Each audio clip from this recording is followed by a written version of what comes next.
Because, yeah. All right. Well, it is 3 o'clock, and we're going to get going. Right on. All right. I'm going to call to order the ILS Operations and Technology Policy Joint Committee meeting.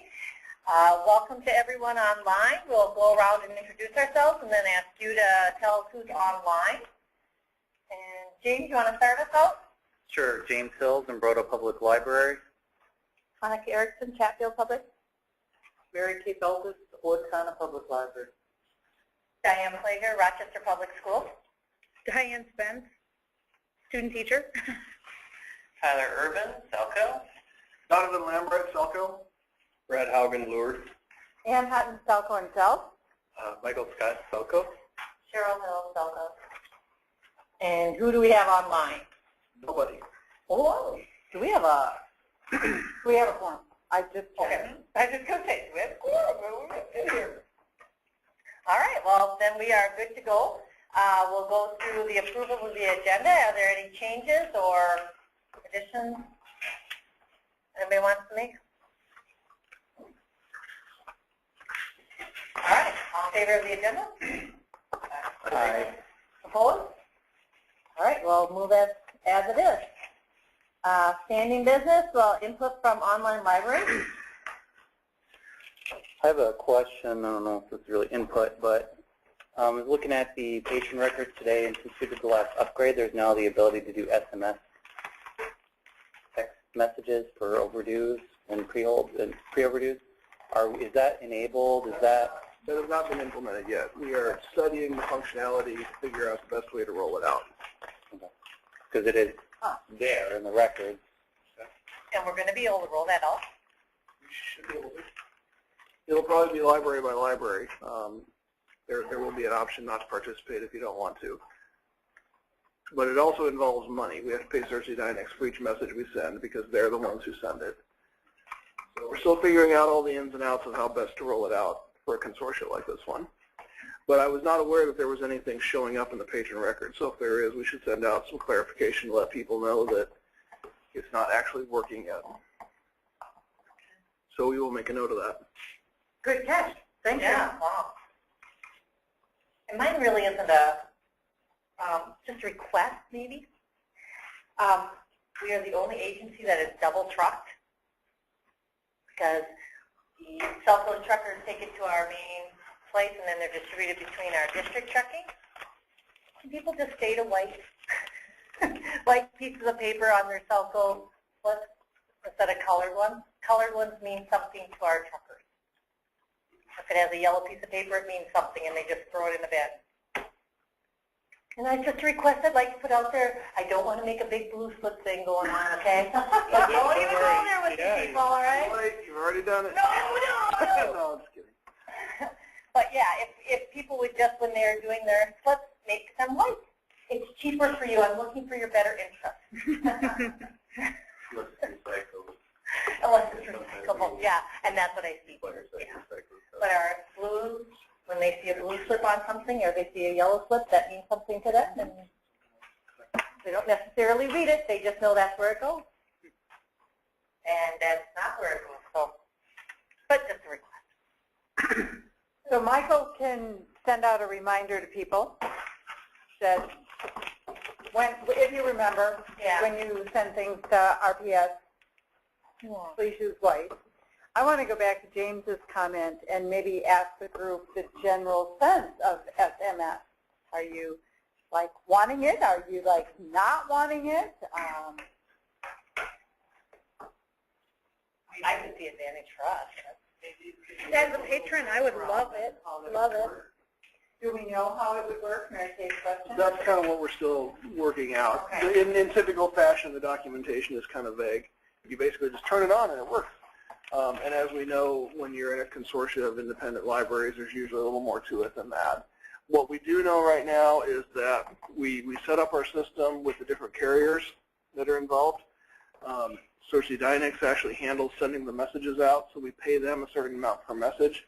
Those have to be prepaid, and there's differing levels of cost depending on how many text messages you buy in advance. So we would have to kind of get a survey of the libraries to sort of know who's interested and who's not. We're fairly sure we can have it implemented for some locations and not others. We can. I was very sure. I was sort of sure. No good question on it. Okay. So we would need to sort of figure out what the demand is going to be and then prepay for that number of messages. We can add to that if we run out, so that's not a big deal. And that's about as far as we've gone with it so far. Well, comment on a question. The question is, would you envision it as a value-added service, or is just this is what you're paying for out of?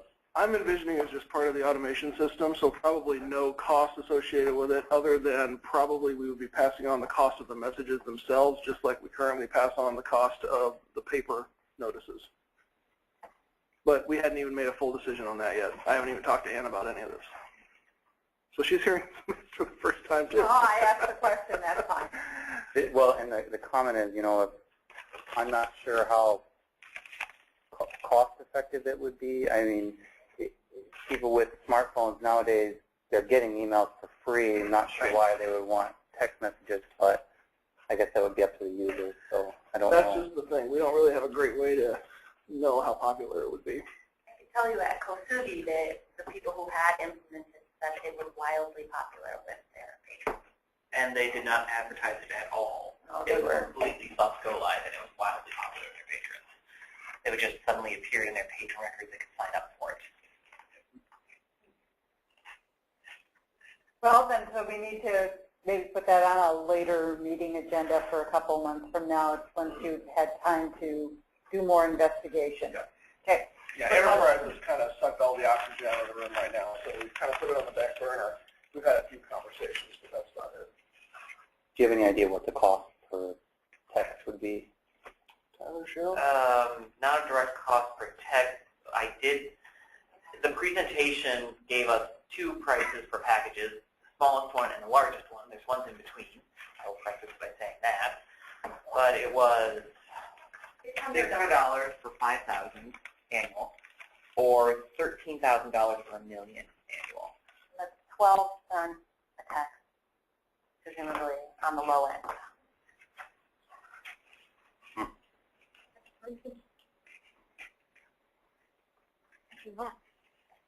Okay. That was at the low end. That's The larger bundle you buy probably does more discount. yes. What was it, $1 million texts for 13,000? Correct.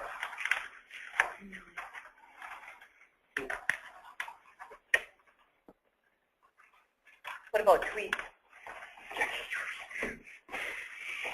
That's what all the kids do now. Can we send them a Facebook message that says your item is overdue? Post it, yeah. Well, actually, Dan, That's a big overdue. It might, I don't know. okay. We are looking Change the picture on Facebook. Cersei Dynex does have a product that interfaces with Facebook, which we're in a similar sort of just starting to look at it.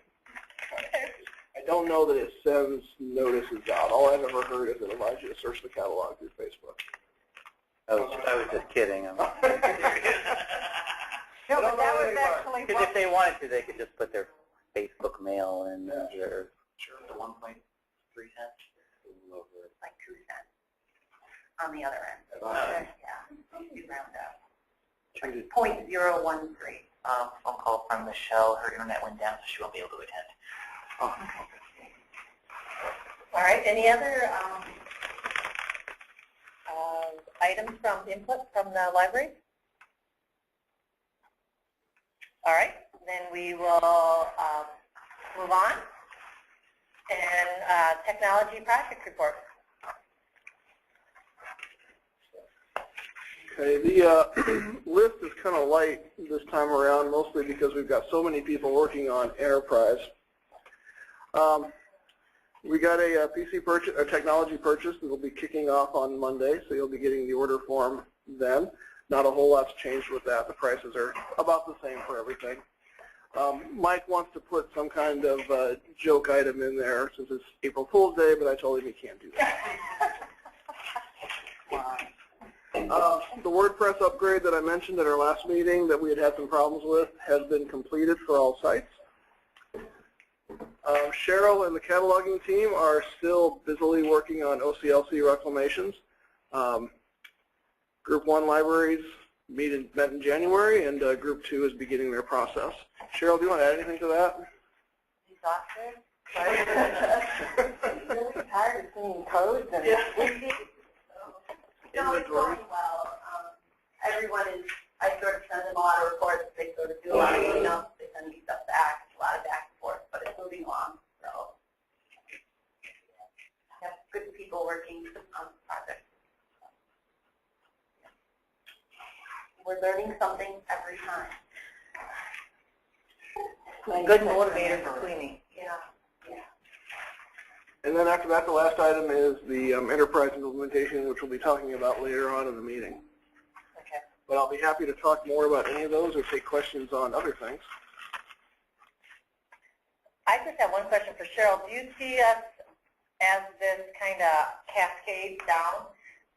Do you see your time frames pretty much staying the way it is? Pretty close. Okay. I think so. But I know you guys are towards the end. And that's so fine. No problem. People have called me and have asked to move either forward or backward, and that's fine. So, About the same. Okay. I'm starting Group 2 a little later than I anticipated just because of Kosugi and other things, so that'll probably push everybody back a little bit, but not terribly. No, that's just fine. I was just curious if that cascading, it would have maybe made it a little quicker than you thought. Yeah, it has a little bit, Okay. you know, for this first group, because I still am learning stuff with the first group. So the second group is starting a couple weeks later, but there's still the first part of the group is weeding, so that's kind of a cushion because you should be weeding and weeding.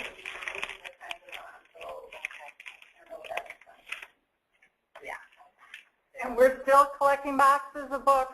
Yeah, we've picked up over, we figure, 300 boxes since January that have been sent out to this company. So, and I think the weeding workshop had a lot to do with that. It kind of, I heard a lot of comments like, oh, I've been putting off weeding and now I'm going to go back and do it. So yeah, we've got a lot of boxes and we can put them in the garage. So until we've got enough for them to come and pick them up. Donovan, mobile apps? I'm sorry? We talked about mobile apps for a while. We are working with Cersei Dynex to get Bookmine working. They've actually got a solution, but it's kind of an unfortunate situation. We asked them about a year ago why Bookmine wouldn't work and have gone through a number of different techs, and now they think they know what needs to be done, but unfortunately we're at a point where we've got so much tied up in enterprise that I haven't really been able to spare anyone to work on Bookmine. So we're sort of in a holding pattern on that right now. We are working with Faribault to get their Boopsy implementation up. Right now that's on the Boopsy side of things. I think they're trying to get their app passed by Apple. And that's pretty much all that's going on there.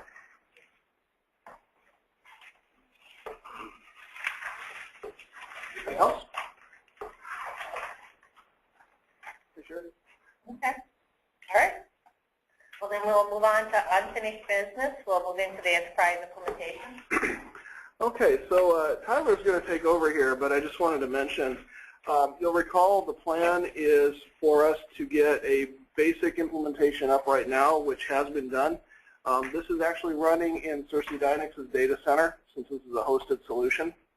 So they got this set up a couple of weeks ago, and we are now playing around with it ourselves. So this is sort of an alpha version, if you will. And the plan is that we're going to try and whip it into shape to the point that we can at least call it beta, and then roll that out at the next users group meeting, which is on May 14th. And then throughout the rest of the summer, we will be taking comments and suggestions from all library staff, and we'll be holding usability testings with both staff as well as patrons. Most of the details on that haven't been worked out yet. And then the plan is to go live in August, as we had originally discussed. So Tyler's going to show you around the alpha version a little bit. We want to get your immediate comments. I would caution you that this is very much an alpha, and so there's a lot of stuff that's not in place yet. But we've both got a test version up too, where Tyler's trying some of the more experimental things that he didn't want to do, even on the implementation version. Yeah, I didn't want to screw the default. Back to it. Okay, one quick question. Yep. If it's hosted, how does the data loads work with that? Is it Cersei Dynamics harvests data from our Horizon system, and it'll just be going over the public internet. So far, we haven't seen any issues with system performance, but it's not live yet either, so I don't know how far I would go with that. That's what I'm curious about, is if it's pulling it live, if that's going to affect, I don't know. It's certainly something we're going to keep an eye on. The speed of the searches is also something that we're going to be keeping an eye on.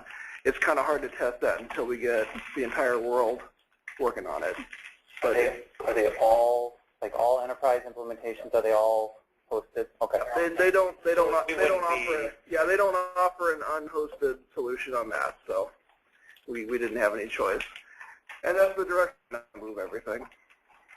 But this is Ann, there is no one online, right? Okay.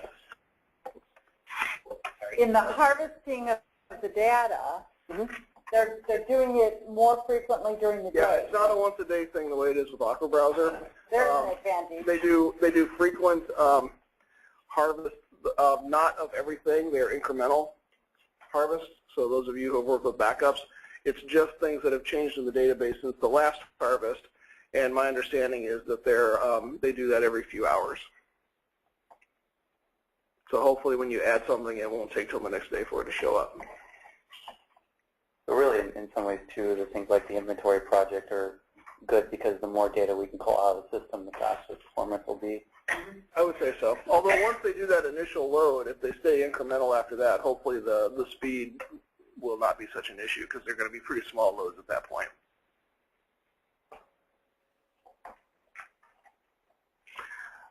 Take it away. Okay. First, we're going to go by showing you the default one. This is the one that's mostly out of the box from what Cersei Dynamics gave us. We have made a few changes to it, and it's the one that they are working on. Unfortunately, our most recent suggestions went in on Monday, but our technician won't be able to work on it until Friday, so not much has been changed from our last team discussion on this. Okay. Here is the search interface, the main room, it's called. As you can see, we have the Contact Us up here instead of the tabs. They're up just on here in an unordered list. Let's move into a horizontal view. This space up here will be used for logos. We are talking to them about increasing it a bit so that we don't have to worry about it going under these things over here. So they're going to add a few pixels onto that so we can get the banners in there for everyone. Up here is the My Account, My List, things like that, the patron information. Once you log in, it will show your name. It will say welcome, then your name, which is one of the reasons we need to expand it for the banners. That will push the banner off otherwise. Oh, because I changed the size of the screen. There is the option to change it into Spanish, which we will probably be doing very late in the process, as I'd rather get the English one up working before we can get foreign language in. But that is built in, and we will be going live with it now. That is built in, and the default things in the program will already change to Spanish. It's just anything that we add won't yet until I add Spanish equivalent to it. And there is the ADA mode available and help up here as well for the patrons. Since we don't have our own help files, it will direct to the Cersei Dynamics help files for them. Okay, here's our search with our basic fields that we can use to search. It starts off with a keyword of all fields. You can change it to these. If you perform a search like this, it will remember it when you're in the search results. So it will say title if you're doing title searches. I'll show you advanced search in just a minute. The other real main thing to note here is Book River, which we have implemented with a variety of lists here, several New York Times and USA Today lists. And as you can see, it has the Book River. Yeah. That's the name of the app. Thank you. Or the feature, or whatever it is. We won't ever probably refer to that name with patrons. That's just an internal thing. Okay. So it pulls up the synthetics and puts it up here, and you can search it in the catalog by pressing Find in My Library. It will perform a title author search. So whichever one, Tyler, is up, then you press that time. If you see it all of a sudden you like it, you press that button, it'll take you right to that one. It will bring up the search results screen with ones like that. We were going to try to match it on ISBN, but we found it works better with title author, because then you get the audiobooks as well and things like that. Okay. Okay, so that's the main features of this page. And advanced search. This is what this looks like. I haven't played around much with this one yet. There are some things we're working on cleaning up for these standard drop-down menus that Cheryl is mostly looking at. There are some cataloging things that appear oddly in them, but it's not a big deal. So we have these options available right now. We can customize this to an extent, but as I said, we haven't really looked at advanced search yet, so we haven't done anything to this. What are my drop-down choices under additional limits? Under where? Additional formats. These are some of the ones that need to be cleaned up. Oh, okay. But see, we have computer file, books, We got some cleanup to do on that. and languages, and of course libraries. And is this the only place you can limit by library? No. Okay. Well, Can you select several? Yes, but that would be in the search results. Okay. One thing to keep in mind is what Tyler is showing you right now is the SELCO profile. Not the individual library. Yeah, just like in Aqua Browser, each library will have its own profile, and so your mileage may vary on some of these things. No, don't do that. Okay, back to the home screen. I'll just perform a null search, which is a nice new feature that I like, even if it doesn't bring up the best results right away. Okay, so here is our search results screen. This is bringing up everything that is in the catalog as of last night. Yes, I performed a hardest last night before I left. So we have these facets over here: author, format, language, and publication date. These will be the standard facets for all of our libraries, at which point we will probably be allowing them to choose which ones they have. The limit is 10. And we will have a standard list of the ones available for you to choose from. For example, reading level will be one that we want to get working on and put out there, so we can do things like accelerated reader facets, word count, and lexile levels. Cheryl is working with getting the information to Darren to get this set up with your Dynix. And of course, we can include and exclude, as we showed you in the demonstration. Clicking on one of these will do it as an include search. And here would be a spot where you can choose. Wait, I said one wrong. Not language, library is the other required facet. This is in order right now. But see, from here you can search and do the include. Or you can do an exclude. Say, I don't want to go over and see Anne over at Austin Public, so I'm not going to look at her results and exclude her. And since those are checkboxes, you can pick more than one. Okay, here is our search results. We are going to be changing this a little bit. We have sent that off to him already by expanding it by putting in series and the extent of 300A for catalogers out there. I feel like there was another one. We're taking out excerpt, which doesn't appear right now because I did a null search, but if I type one in, let it go.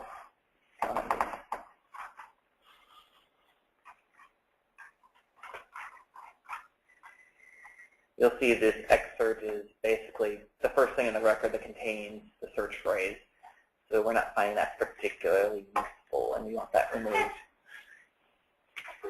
So wow, that's weird. Yeah. Yeah, what would be the purpose, you guys, for that? It'd be different if it was the first line of the poem or the song or the, It has something to do with showing how the relevancy was ranked. Yeah, I think the assumption is that the first occurrence of the term in the record is probably one of the more prominent ones, such as title, for example. In a consortia where we have different libraries doing things in different ways, that doesn't necessarily make a lot of sense. And even if we were a single library, I'm not sure it would, which is why we're planning to take it out. I kind of feel to be aware of it. Who knows? Yeah. I have not looked at any of the other catalogs that are online to see if anyone else is using it or not. We just sort of decided we didn't like it. Dakota County is. But Or are they using it? yeah, it looks awful though. No bias there. And But what, they also were a site that had to go up like quick because I don't remember why. I think they dropped the contract for the region or something. Yeah. Is there a U.S. library that uses this system yet? Oh, yes. All Australia. Well, we were looking at Some Australia event for that. ones are in Australia. Well, they're the consortia, because Yeah. Australia is very consortia heavy, so we've been looking at them. But yeah, we've looked at Cedar Rapids. There are a number of other ones. Frisco, not San Francisco, but an actual community named Frisco, is the one that Cersei Dynex tends to show off the most, so we've looked at that one as well. And there are some in Minnesota as well. I don't know Washington or any of the other ones. I believe they are. Yeah, or either that or they were going live and then, Oh, maybe they aren't. To be honest, we've looked probably more at consortia than single libraries because they're a little more of an apples-to-apples comparison to us. It's still delicious, but still. Okay, the one other change that is going to be implemented to this that we know right now, but hasn't been put in yet, is going to increase the font size of the place hold button to make it larger, and change it to place request. Okay, What's the right below it? text this to me. Doesn't work, I tried. and is that also another one of those SMS? Yeah. Yes, but It's not this the one same. is a cost to the patron. Yeah, it's not the same as we talked about before. It's a completely different function. The patron would get the cost of the text. Is this going to be able to show us on this page whether it's available or not? Not by location. We're working on that. There is a widget that showed up at Sugi that might be able to do it, but I'm not sure how it works in consortial nature. That catalog for this one, that was really nice. Yep. So the available isn't what's available, it's how many copies are. How many copies have the status of available throughout the region? Oh, okay, so it's not just all the entire copies then. No, No, those that are it's just the amount that are actually available. So it will say 0 if they're all checked out, Gone Girl. missing, damaged. Gone Girl is gone. And one thing I would point out that you may like or you may not like is even in your profiles where it's searching just your library, that availability number is still for the entire region. And that's something we talked about yesterday in our team meeting. We're not 100% sure we'd like that. So we're looking at that to see if that might be possibly changed. If it's just searching our library, they won't have to place hold, right? They would actually, yes. Would. But I mean, on this page, in other words, they have to click into it to see if it's available at our library. And if they click on place hold, is that going to, It would be a bib level request. so do they notice to, I guess what I'm trying to say is, are they all going to just click place hold, or they actually going to go look and see if we have it? Some probably will. That's going to be a question of patron behavior. And they'll place a hold for us to go pick it out for them. Possibly. Yeah. So, I think that one's more a Horizon issue than Enterprise, though, when it comes to being able to do that. Well, I don't know. I think that's probably going to be an issue with either ILS. on this one we had now, if it's not available, then it says, you can place a request. I mean, we have the same situation with Aqua Browser. There's a big bib level request button right there in the search results that does not pay attention to what profile the patron is using or whether there are any copies locally. So that is kind of a status quo thing. The text this to me, is that side, is that removable, configurable? Yes. It could be removed or made larger like we're planning to do with the place request button. Is there hesitation about whether texting is a good idea, or am I misinterpreting? Well, if they're going to get charged for it, that would be my concern. Is they get a text and then they get charged and they come and say, "Why have I been charged for your catalog?" That would be my only concern. I believe there's a warning screen that comes up first to that effect, but I'm operating off memory here, so I don't know. And would they get the phone number through? I mean, they'd have to enter that in. The patron has to enter that information, and I believe that's where, I'm pretty sure that's where the language is that says any charges associated with this will be on your carrier. And when it says text this to me, you're not getting the whole book, are you? No, just the record. Just the record. Yeah, just the record, so that you can look at it later and know that's what you wanted. The whole book is connected to your phone. But I suspect people might think Don't go with warranty. some people would think that. They may. And if they do, I don't know really what to say other than one time's going to disabuse them of that nature. I mean, people think they're going to get an entire book in a SMS message that's limited to 160 characters. I'm not sure what to tell them. Well, it's 160 with all the header information. But I think the idea here is that people who are at home can do that rather than write it down for when they go to the library, or even if they're in the library, they can just do that and then go find it in the stacks. I think it's kind of nice myself. So we'll see. Okay, now that you say that, now I understand. Yeah. Okay, So no more little golf pencils. It's sort of like walking up to the poster in the doctor's office and with a QR code, and then taking you to the information that the doctor wants to talk about. Right. Okay, I got it. It's why? Okay, now I understand. Okay. Is there a feature for emailing? Not that I'm aware of, but we'll have to look. That would seem to be as useful, if not more so. I stand corrected. I thought there was. There's not a You button can do it from associated here, or with you it. can do it from, well, in this case, you would, no, I don't want to go to the detailed display yet. Oh, this is the same thing you had last time. So I changed my screen size. Yeah.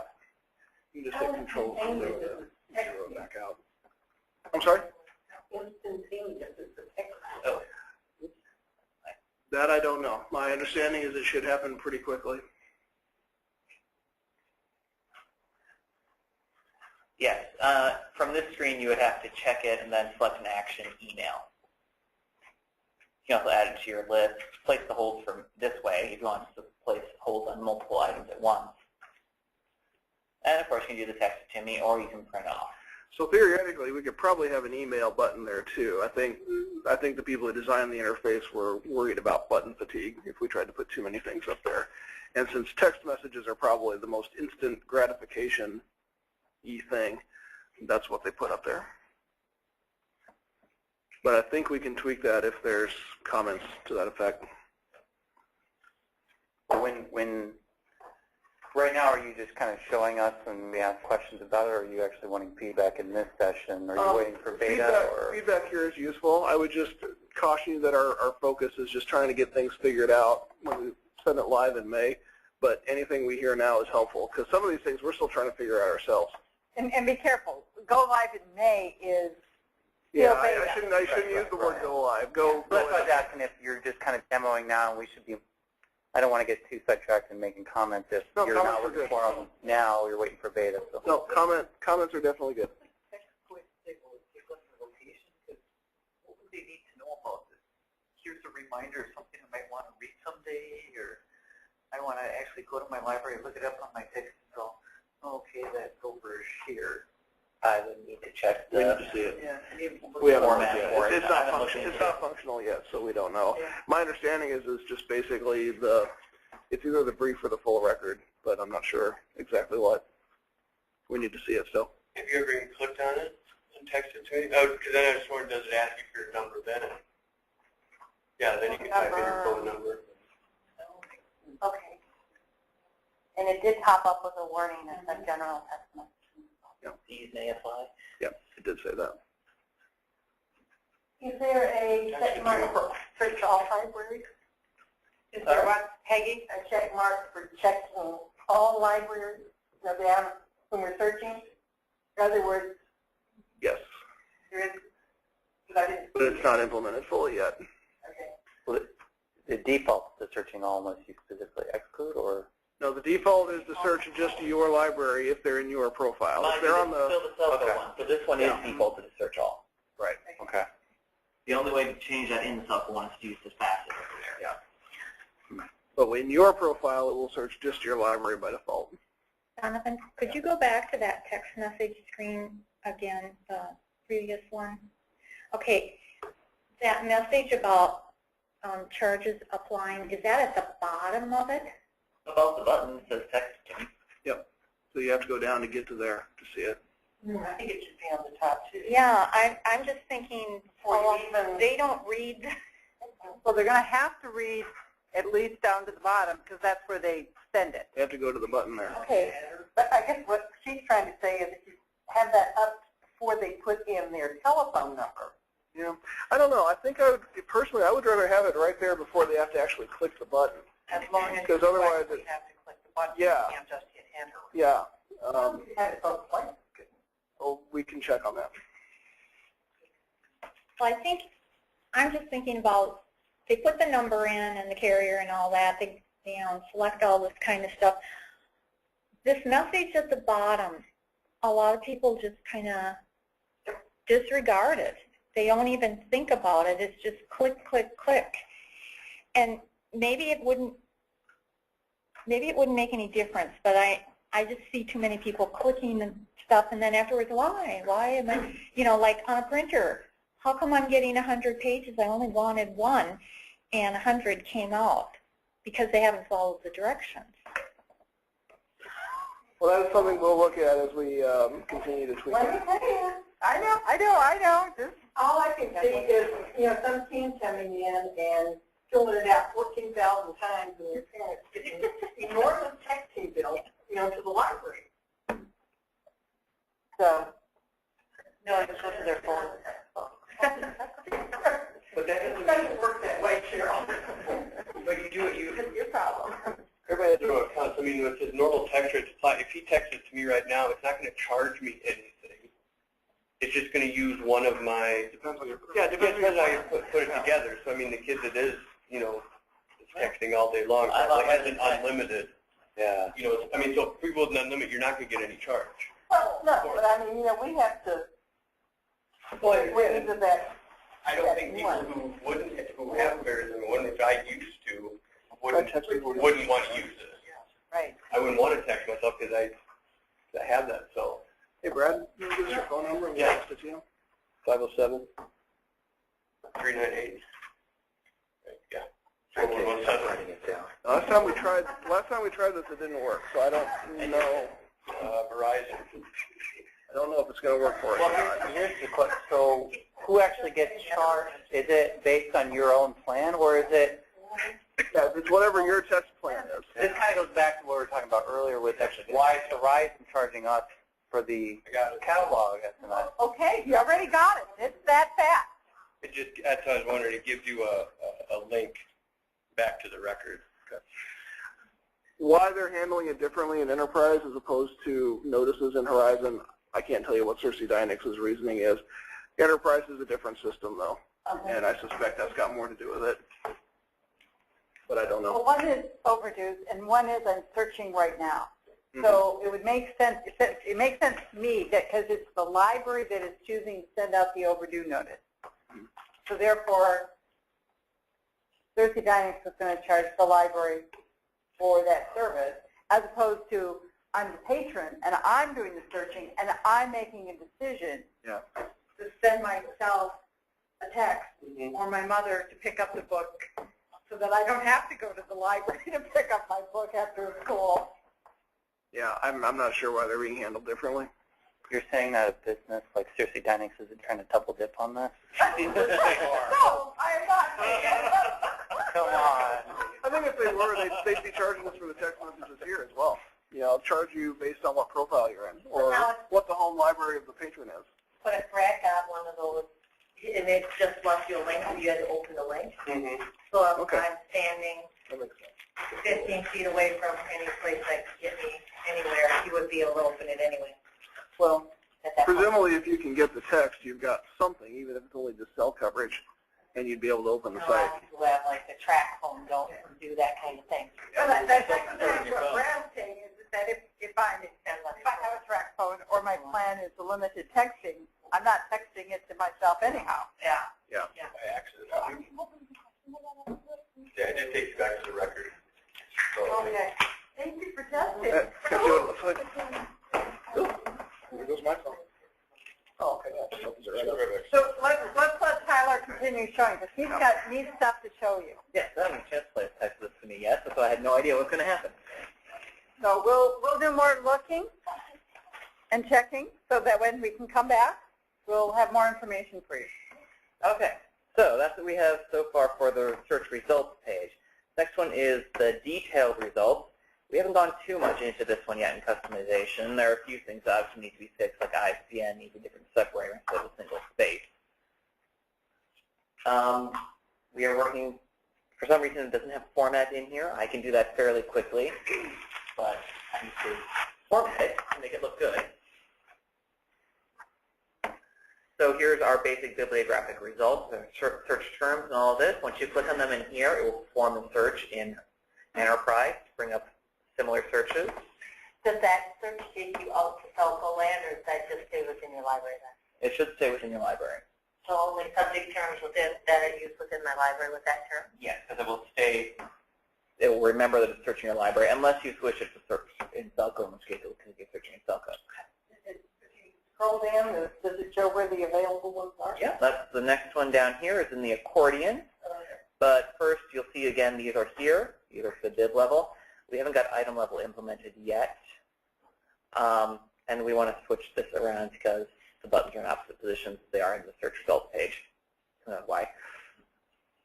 If you're in your profile, your library will rise to the top? Yes, I know we can do that. This is always a concern in Zimbrod. I know, Albert. Albert, the only profile we've created so far. He's really good. He's Not a like good So yeah, we do know that. And we are working on getting another column added in for requestable status with local request only, non-circulating, things like that put in here. That's something that it would take me quite a bit of time to figure out how to do on my own, so seriously guys can take care of that one. So what are the buttons next to status? Sorting buttons. Oh, okay. What's the big arrow for? The big arrow? On the lower right. Oh, this is go to the next record in the search results. Oh, the next record. Okay. Is this So one? that actually is kind of nice that we don't have now. I mean, you always got to go back to the results and then go to the next one. I think there is a next and previous one, but they're really small. There is. It's just a little. Oh, really? Oh, there you go. Oh, there you go. I need a big arrow. More explanatory. I want words. Well, but in all seriousness, having the two arrows on the side, Well, that's, I like that. We'll see if it's helpful. Wouldn't that? I don't know. no. But what I'm trying to say is there is the next and previous links in Aqua Browser, but this is much more keeping in the convention that's being used on the internet. When you have websites that have slides in them or things like that, there's always two side arrows. And so I think if anyone who's been online at all is going to know what that means. I realize not everyone's online a lot, but at least it's better to stick with the convention. Okay, so down here is our accordion with additional information. This is mostly our synthetic stuff down here with the summary, the reviews, and the excerpt is available. I don't know if it is for this one. Oh, it definitely is. Okay, and again in here we have the select action, which is the same as out there, except you don't need to choose a checkbox first. Okay, any other changes? You were talking about this one already. No, I just would mention that where we got to this, certainly there is a record layout that comes by default with Enterprise for both this full record and the brief one that we saw on the hit list. What we did in our team meeting yesterday was pull up Aqua Browser and look at the two results side by side, and then we sort of use that as our basis for, yes, we like this, no, we don't like that, why isn't this in here? And so what we've come up with right now is a very first attempt record layout that Cersei Dynix is going to implement for us on Friday. And then that's what we'll have in place as we put this out for beta testing in May. And there's already a few spots where we don't know the answer, and it needs to go to testing first. Is it on my page, like, I could use, the kids would be able to go in and build a list? Yes. Yes. That's all that? Yep, that's all up on the Okay. on that top. So if I have to have my list open, because I didn't see that as one of my choices, add to my list? No, that wasn't. It's on the drop down. And if you're not logged in, it will put it into a temporary list that will say once you log in, at which point you can merge it into one of your existing lists. Oh, no. Or So what name happens it. if you don't ever log in? Does it tell you you It have only a list? stays with your session. Does it warn you? Oh, you have a list. We don't know. I don't think it does. Yeah, that'd be, you know, if I've made all this list and now I'm Not, ready to maybe log didn't off. realize you weren't logged in. Add something to the list and see what it says.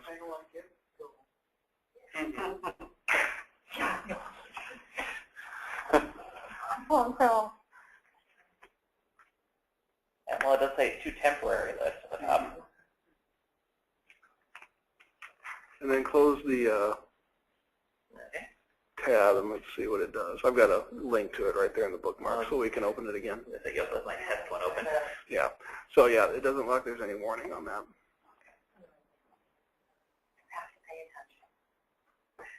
Please. Oh, let's close the browser. Solve every problem. So it looks like it says the browser, not just As long as the browser is open, the list remains. And I don't know, but I would assume that times out after a certain length of time. We'd have to check. Does it have cookies or something like that? It has nothing to do with cookies. And I'm not an expert on that by any means, but To know who you are, not that it would say the list.